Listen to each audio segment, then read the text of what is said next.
সুপ্রিয় শিক্ষার্থীরা, তোমরা কেমন আছো? আশা করি ভালো আছো। আজকে আমরা আলোচনা করব চট্টগ্রাম বোর্ড 2024-এর একটি প্রশ্ন। এখানে দেখো একটা বিক্রিয়া উল্লেখ করা আছে, কি সালফার ডাই অক্সাইড এবং অক্সিজেন বিক্রিয়া করে সালফার ডাই অক্সাইড উৎপন্ন করছে, সাথে 198 কিলোজুল তাপ। যখনই দেখবে উৎপাদের সাথে তাপমাত্রা যুক্ত আছে, বুঝে নেবে এটা একটা তাপ উৎপাদী বিক্রিয়া। কিংবা ডেল এর মান যদি মাইনাস হয়, তাইলে আমরা বুঝে নেব এটা একটা তাপ উৎপাদী বিক্রিয়া। এবং প্রশ্নে জানতে চাওয়া হচ্ছে যে বিক্রিয়াটি থেকে কিভাবে সর্বোচ্চ উৎপাদ পাওয়া সম্ভব, লা-শাতিলিয়া নীতির আলোকে আলোচনা করো। প্রথমে আমরা তাপের প্রভাব নিয়ে আলোচনা করব। তাপ উৎপাদী বিক্রিয়ার ক্ষেত্রে তোমাকে অবশ্যই তাপমাত্রা হ্রাস করতে হবে, তাহলে তুমি অধিক উৎপাদ পাবে। তাই কি দেখো, ভালো করে বুঝো স্যারের কথাটা। তাপ উৎপাদী বিক্রিয়ার ক্ষেত্রে তাপমাত্রা হ্রাস করলে বিক্রিয়া বাম থেকে ডানে অগ্রসর হবে, অর্থাৎ বিক্রিয়া সম্মুখমুখী হবে এবং উৎপাদের পরিমাণ বৃদ্ধি করবে। এখন আমরা আলোচনা করব চাপের প্রভাব নিয়ে।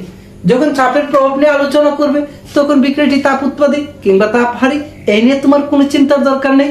তুমি শুধু একটু আঙ্গুল দিয়ে গুনে দেখো যে বিক্রিয়কে মূল সংখ্যা কত আর উৎপাদে মূল সংখ্যা কত।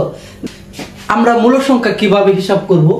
দেখো, সালফার ডাই অক্সাইডের বামে যে সংখ্যাটা আছে এটা মূল নির্দেশ করে। তাহলে এখানে কত আছে? 2। এর মানে এখানে 2 মূল সালফার ডাই অক্সাইড আছে। আর অক্সিজেনের বামে কিন্তু কোনো সংখ্যা নাই, তাহলে এখানে কত মূল আছে? 1 মূল। তাহলে 2 মূল আর 1 মূল। আমার বিক্রিয়কে আছে 3 মূল, আর উৎপাদে কয় মূল আছে? 2 মূল। আমরা তাইলে সহজ ভাষায় বলতে পারি যে বিক্রিয়কে মূল সংখ্যা 3, উৎপাদে 2। এর মানে কি দাঁড়ালো? বিক্রিয়কে মূল সংখ্যা বেশি, উৎপাদে কম। যখনই বিক্রিয়কে মূল সংখ্যা বেশি হবে আর উৎপাদে কম হবে, এই ক্ষেত্রে তোমাকে সর্বোচ্চ উৎপাদ পেতে হলে কি করতে হবে? চাপ বৃদ্ধি করতে হবে। আমরা কি করব? চাপ বৃদ্ধি করব। চাপ বৃদ্ধি করলে কি হবে জানো?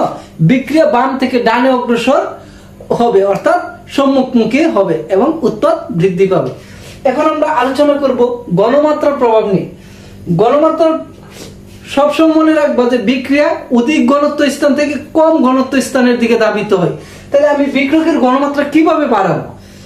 বিক্রিয়কের গণমাত্রা বাড়ানোর জন্য আমার এই যে এখানে সালফার ডাই অক্সাইড আছে এবং অক্সিজেন আছে, এই সালফার ডাই অক্সাইড এবং অক্সিজেন আরো যদি আমি যোগ করি, তাহলে কি সালফার ডাই অক্সাইড এবং অক্সিজেনের পরিমাণ বেড়ে যাবে, বলে গণমাত্রা বৃদ্ধি পাবে। আর বিক্রিয়কের গণমাত্রা বৃদ্ধি পেলে বিক্রিয়ক কি উৎপাদে পরিণত হবে, তাইলে আমি অধিক উৎপাদ পাবো।